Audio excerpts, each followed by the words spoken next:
बिस्मिल्लाहिर्रहमानिर्रहीम। Dear fellows, अस्सलाम वालेकुम। आज हम जो टॉपिक डिस्कस करने जा रहे हैं वो है जी जीन रेगुलेशन इन बैक्टीरिया।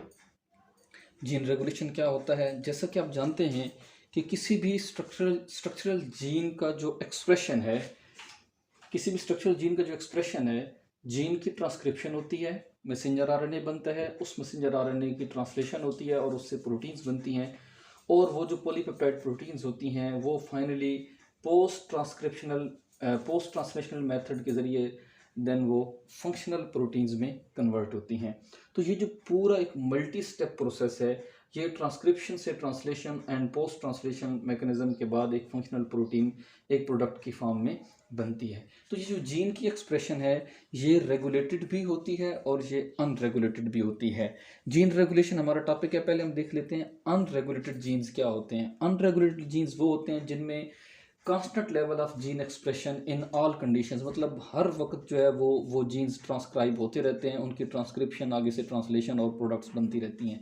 ये वाले जो जीन्स होते हैं ये they are needed for the survival of bacteria, मतलब ये जाहिर बात है सर्वाइवल के लिए ज़रूरी है, इसलिए हर वक्त ये एक्सप्रेस हो रहे हैं और इनको हम कॉन्स्टिट्यूटिव जीन्स का नाम भी देते हैं। जबकि जीन रेगुलेशन क्या है, बाकी जो जीन्स होते हैं बहुत सारे जीन्स वो जो है वो हर वक्त नहीं एक्सप्रेस होते रहते, बल्कि वो जब ज़रूरत होते हैं उस वक्त उनकी एक्सप्रेशन होती है। तो इस जब ज़रूरत के वक्त एक्सप्रेशन होती है तो इस फिनोमेना को हम जीन रेगुलेशन कहते हैं। Gene regulation is the phenomena in which the level of gene expression can very under different conditions, यानी डिफरेंट कंडीशंस में उनकी जो एक्सप्रेशन का फिनोमेना है वो वेरी करेगा, चेंज होगा। जब उनकी रिक्वायरमेंट होगी, जब उनकी ज़रूरत होगी तब वो जीन अपने आप को एक्सप्रेस करेंगे, और जब उनकी ज़रूरत नहीं होगी, जब उस प्रोटीन की ज़रूरत नहीं होगी तो वो जीन अपने आप को एक्सप्रेस नहीं करेगा। माहौल में, इन्वायरमेंट में कुछ चीज़ें ज़रूरत होती हैं जीन एक्सप्रेशन को, जब वो इन्वायरमेंट में चीज़ें होंगी तो वो जीन एक्सप्रेस करेगा, जब नहीं होंगी तो वो एक्सप्रेस नहीं करेगा। इसका फ़ायदा क्या है? इसका फ़ायदा है जी जो की बेनिफिट है इस पूरे जीन रेगुलेशन प्रोसेस का वो ये है, is that encoded proteins are produced only when they required. Simple सी बात है, जब प्रोटीन ज़रूरत है तभी वो बनेगी, ऐसे ही प्रोटीन्स नहीं बनती रहेंगी। और फिर सेल, जाहिर बात है, so cell avoid wasting valuable energy making protein it does not need. तो जब प्रोटीन ज़रूरत नहीं है तो वो प्रोटीन उस वक्त नहीं बन रही होगी, तो वो जो एनर्जी वेस्ट होती है या जो एनर्जी यूज़ होती है जीन एक्सप्रेशन में वो एनर्जी वेस्ट नहीं होगी, तो सेल उस एनर्जी को मतलब उससे बच जाएगा, एनर्जी वेस्ट नहीं करेगा। और फिर तीसरा फ़ायदा हम इसका ये कह सकते हैं कि it enables organism to compete for limited resources, यानी लिमिटेड जब रिसोर्सेज हैं तो फिर क्या होगा कि वो प्रोटीन जो रिसोर्स उस प्रोटीन को बनाने के लिए ज़रूरत है, जब वो रिसोर्स नहीं है तो वो प्रोटीन भी नहीं बन रही होगी। तो उस लिमिटेड रिसोर्सेज में भी ऑर्गेनिज्म अपने आप को कम्पीट कर लेगा, अपने आप को वहाँ पे वो सर्वाइव कर सकेगा। रेगुलेशन की ज़रूरत कहाँ होती है? There are some common process regulated at genetic level, मतलब कि कौन से ऐसे मेन फैक्टर्स हैं या कौन से ऐसे मेन प्रोसेसेस हैं जहाँ रेगुलेशन जीन्स की होती है। आपके सामने आप देख सकते हैं, सबसे पहले मेटाबॉलिज्म, उसके बाद response to environmental stress and cell division. Metabolism मतलब some proteins function in metabolism of small molecules, मतलब कुछ प्रोटीन्स जो हैं वो छोटे छोटे मॉलिक्यूल्स के मेटाबॉलिज्म में रोल प्ले करती हैं, और कुछ एंजाइम्स जो हैं फॉर एग्जांपल उन प्रोटीन्स को कुछ एंजाइम्स जस्ट उस वक्त ज़रूरत होते हैं जब कोई पर्टिकुलर शुगर इन्वायरमेंट में मौजूद हो, तो मतलब कुछ शुगर्स को वो मेटाबोलाइज करने के लिए यूज़ होते हैं। तो फिर जाहिर बात है वो सिर्फ उसी वक्त ज़रूरत होंगी जब वो शुगर इन्वायरमेंट में मौजूद होगी। The enzymes are required only when a bacterium expose to that sugar. तो जाहिर बात है ये प्रोसेस फिर रेगुलेटेड होगा।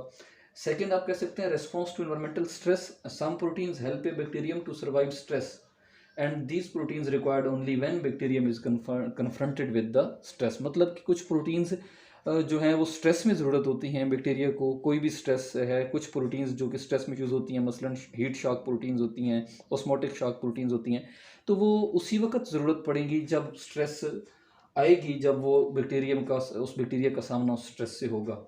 और कुछ प्रोटीन्स जाहिर बात है सेल डिवीजन के लिए ज़रूरत होती हैं, तो वो उसी वक्त ज़रूरी होंगी जब सेल जो है वो डिवाइड करने के लिए जाएगा।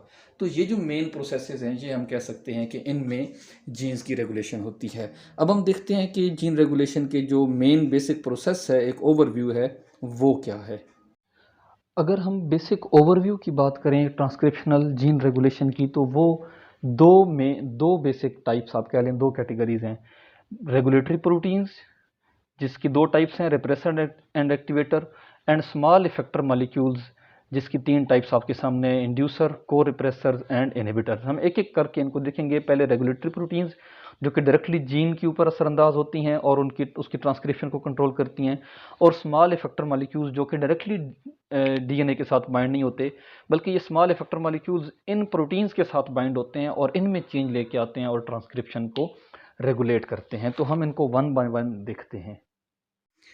अगर हम ओवरव्यू की बात करें, एक बेसिक ओवरव्यू ट्रांसक्रिप्शन रेगुलेशन का बैक्टीरिया में, तो जो सबसे कॉमन जीन एक्सप्रेशन का मैकेनिज्म है उसको उस पर उसका रेट असरअंदाज होता है। ट्रांसक्रिप्शन का रेट ऑफ ट्रांसक्रिप्शन जो है, किस रेट पे वो ट्रांसक्रिप्शन हो रही है, हम उसको कह सकते हैं कि ट्रांसक्रिप्शन कब ऑन हुई या कब ऑफ हुई। मतलब कि ट्रांसक्रिप्शन का रेट इंक्रीज़ भी होता है और डिक्रीज़ भी होता है। जब ट्रांसक्रिप्शन का रेट इंक्रीज़ डिक्रीज़ होता है तो इसका मतलब है आरएनए का जो बनना है वो इंक्रीज़ और डिक्रीज़ हो रहा है। तो जो दो बेसिक चीज़ें हैं, दो आप कह लें कि टाइप्स हैं, दो ऐसी प्रोटीन्स हैं, दो ऐसे प्रोसेसेस हैं जो ट्रांसक्रिप्शन को कंट्रोल कर रहे होते हैं।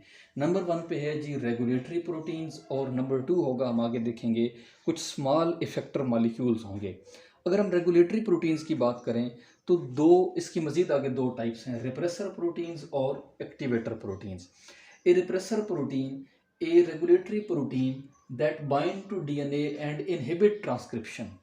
सिंपल सी बात है कि कोई ऐसी प्रोटीन, ये आपके सामने एक डायग्राम है, ये फॉर एग्जांपल एक जीन है और इस जीन की ये प्रमोटर साइट है। आपको पता है कि हर जीन की एक प्रमोटर साइट होती है, एक जो है वो आगे स्टॉप सिग्नल होता है, मतलब जहाँ से जीन की ट्रांसक्रिप्शन स्टार्ट होनी है, जहाँ से जीन स्टार्ट हो रहा है, जहाँ उसकी ट्रांसक्रिप्शन एंड होनी है।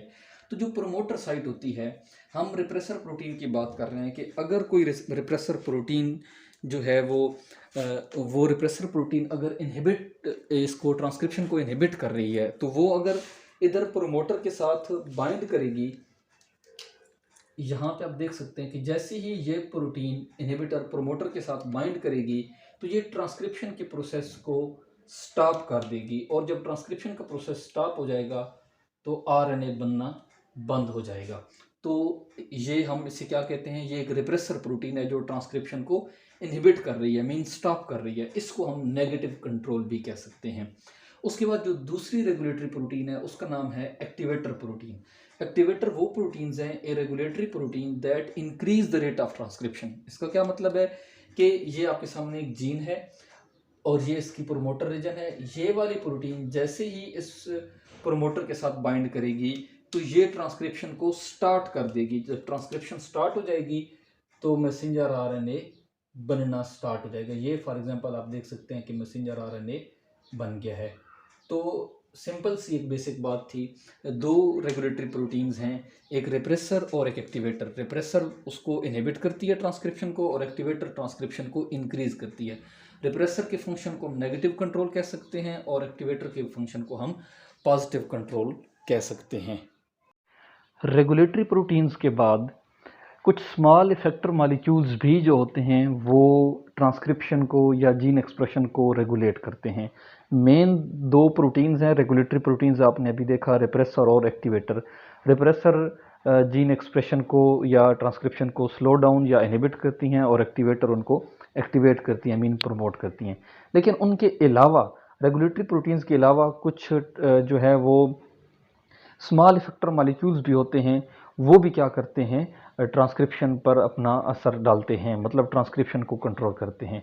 ये स्मॉल इफेक्टर मॉलिक्यूल्स कैसे काम करते हैं, आप इनके तीन मेन फंक्शंस देखें तो small effector molecules do not bind directly to DNA. ये डायरेक्टली डीएनए के साथ बाइंड नहीं करेंगे, डायरेक्टली यही रेगुलेटरी प्रोटीन्स बाइंड करेंगी, रिप्रेसर और एक्टिवेटर। बल्कि ये क्या करेंगे, they effect by binding activator और रिप्रेसर। ये अपने आप को इन प्रोटीन्स के साथ बाइंड करवाएंगे, या रिप्रेसर के साथ या एक्टिवेटर के साथ। जब ये स्मॉल इफेक्टर मॉलिक्यूल्स इनके साथ बाइंड होंगे तो इनके स्ट्रक्चर में एक कन्फर्मेशनल चेंज आ जाएगा, और उस चेंज आने से इन प्रोटीन्स की वर्किंग चेंज होगी। They cause a conformational change in regulatory proteins and influencing whether or not the protein can bind to DNA। यानी ये स्मॉल इफेक्टर मॉलिक्यूल्स जब इनके साथ बाइंड करेंगे तो फिर उसके बाद इन प्रोटीन्स का इधर जीन के साथ बाइंड होना या ना होना इस चीज़ का को डिसाइड किया जाएगा। तो ये स्मॉल इफेक्टर मॉलिक्यूल्स 3 किस्म के होते हैं, इंड्यूसर, को रिप्रेसर एंड इनहिबिटर। सबसे पहले हम डिस्कस करते हैं इंड्यूसर। इंड्यूसर क्या होता है जी? Inducer is a small effector molecule that causes transcription to increase. इसका काम है ट्रांसक्रिप्शन को इंक्रीज करना, ट्रांसक्रिप्शन को बढ़ाना। अब ये कैसे ट्रांसक्रिप्शन को बढ़ाएगा? ये दो तरीकों से ट्रांसक्रिप्शन को बढ़ा सकता है। एक तो या तो ये रिप्रेसर प्रोटीन पर असरअंदाज होगा या ये एक्टिवेटर प्रोटीन पर असरअंदाज होगा। आपने पढ़ा है पीछे कि रिप्रेसर प्रोटीन वैसे तो क्या करती है? ट्रांसक्रिप्शन को स्टॉप करती है। अब ये इंड्यूसर ट्रांसक्रिप्शन को इंक्रीज कर रहा है, तो क्या होगा? अगर ये इंड्यूसर मॉलिक्यूल रिप्रेसर के साथ बाइंड नहीं किया होगा, जैसा कि आपको डायग्राम में नजर आ रहा होगा, तो ये रिप्रेसर क्या करेगा? इस जीन के साथ इसके जो प्रोमोटर रीजन है वहाँ ये रिप्रेसर प्रोटीन बाइंड कर जाएगी। जब ये रिप्रेसर यहाँ बाइंड कर जाएगी तो ये ट्रांसक्रिप्शन को स्टॉप कर देगी। ये तो हमने बात सिंपली देखी थी। लेकिन अगर क्या हो, अगर ये इंड्यूसर मॉलिक्यूल इस रिप्रेसर, ये फॉर एग्जांपल एक इंड्यूसर मॉलिक्यूल है, ये इस रिप्रेसर के साथ बाइंड कर गया, अब ये रिप्रेसर प्रोटीन के में एक कन्फर्मेशनल चेंज ले आएगा। अब ये रिप्रेसर प्रोटीन उधर बाइंड नहीं कर सकेगी। जब ये रिप्रेसर प्रोटीन उधर बाइंड नहीं कर सकेगी तो जाहिर बात है नॉर्मली ट्रांसक्रिप्शन होगी, और जब ट्रांसक्रिप्शन होगी तो एक मैसेंजर आरएनए जो है वो बनेगा, और इस तरह ट्रांसक्रिप्शन हम कहेंगे इंक्रीज हो गई है। इसी तरीके से दूसरा जो इसका प्रोसीजर है, यही इंड्यूसर मॉलिक्यूल एक्टिवेटर के साथ बाइंड करेगा। अगर ये एक्टिवेटर के साथ बाइंड नहीं किया हुआ होगा, आप देख रहे हैं एक्टिवेटर के साथ जहाँ इंड्यूसर बाइंड नहीं है, तो ये एक्टिवेटर जो है ये यहाँ पे बाइंड नहीं करेगी। लेकिन जैसे ही क्या होगा कि एक इंड्यूसर मॉलिक्यूल यहाँ पे आके बाइंड करेगा, तो ये इंड्यूसर मॉलिक्यूल के बाइंड करने से एक्टिवेटर अपने उस प्रोमोटर के साथ बाइंड कर जाएगी। जब बाइंड कर जाएगी तो एक्टिवेटर का काम क्या है? आपको पता है एक्टिवेटर का काम है ट्रांसक्रिप्शन को इंक्रीज करना। तो ये इस तरह मैसेंजर आरएनए बन जाएगा और ट्रांसक्रिप्शन जो है वो इंक्रीज हो जाएगी। तो ये इस तरीके से जो है वो इंड्यूसर क्या करेगा? ट्रांसक्रिप्शन को इंक्रीज करेगा। सेकंड जो स्मॉल इफेक्टर मॉलिक्यूल है उसे हम को रिप्रेसर कहते हैं। को रिप्रेसर की क्या डेफिनेशन है? A small molecule that bind to repressor protein causing the protein bind to DNA. यानी ये को रिप्रेसर जो है ये रिप्रेसर की हेल्प करेगा। जब रिप्रेसर की हेल्प करेगा तो उसका क्या मतलब है? रिप्रेसर का काम था ट्रांसक्रिप्शन को रोकना, तो हम कह सकते हैं कि ये ट्रांसक्रिप्शन को डिक्रीज करेगा। ये है रिप्रेसर प्रोटीन। इस को रिप्रेसर की एब्सेंस में यानी गैर मौजूदगी में रिप्रेसर यहाँ डीएनए के प्रमोटर के साथ बाइंड नहीं कर सकेगा। जब रिप्रेसर यहाँ डीएनए के प्रमोटर के साथ बाइंड नहीं कर सकेगा तो डीएनए पॉलीमरेज आएगा, वो यहाँ बाइंड कर लेगा और ट्रांसक्रिप्शन होगी और मैसेंजर आरएनए बनेगा।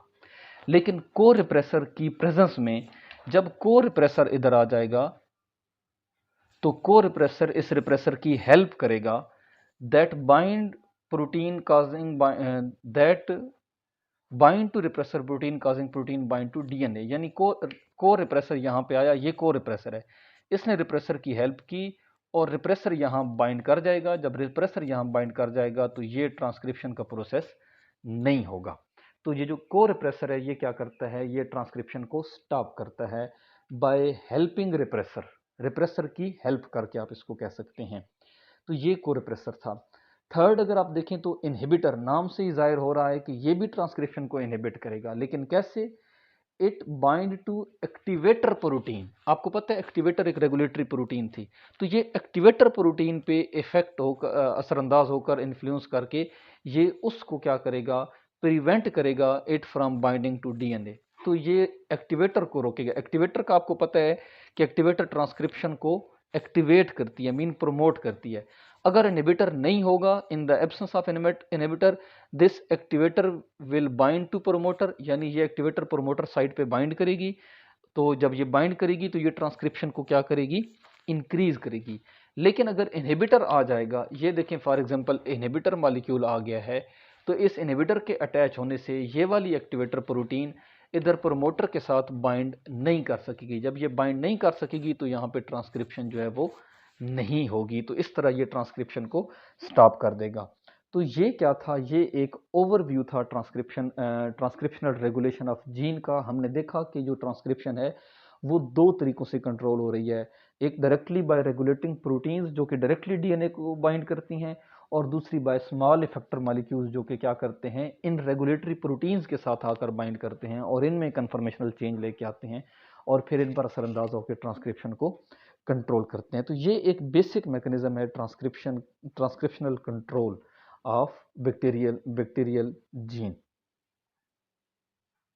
बैक्टीरियल जीन रेगुलेशन में आप दो एग्जांपल्स ले सकते हैं, लैकोपेरान एंड ट्रिप्टोफैनोपेरान। हम इन दोनों को इंशाल्लाह डिटेल से नेक्स्ट किसी वीडियो में डिस्कस करेंगे।